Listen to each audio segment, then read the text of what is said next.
कोंडा नव्हे, ही तर टाळूवरची बुरशी. लक्ष द्या अन्यथा पडेल टक्कल.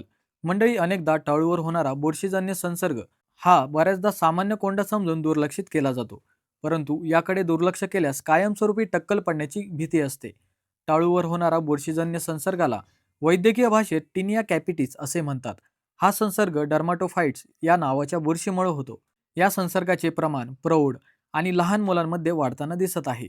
हा संसर्गजन्य त्वचारोग आहे. तो एकमेकांचा कंगवा, टोपी, टॉवेल किंवा उशी वापरल्याने पसरतो.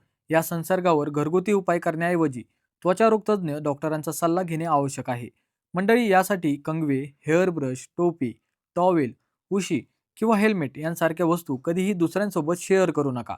वापरलेले कंगवे आणि ब्रश वेळोवेळी गरम पाण्यात अँटिसेप्टिक द्रावण टाकून स्वच्छ करावेत. बुरशीचे बीजाणू या वस्तूंवर बराच काळ जिवंत राहू शकतात. संसर्ग झालेल्या व्यक्तीचे कपडे, टॉवेल आणि अंथरुणाची चादर कडक गरम पाण्यात धुवावी, जेणेकरून बुरशी नष्ट होईल. मंडळी, या आजारात टाळूवर गोल किंवा अनियमित पांढरे लाल चट्टे, खाज सुटणे, केस तुटणे किंवा गळणे, टाळूवर कोंडा किंवा पुरळ येणे, काही रुग्णांमध्ये वेदनादायक गाठी सुद्धा येतात. हा आजार केसांच्या मुळांपर्यंत पसरतो, त्यामुळे बाह्य मलम पुरेसे ठरत नाहीत.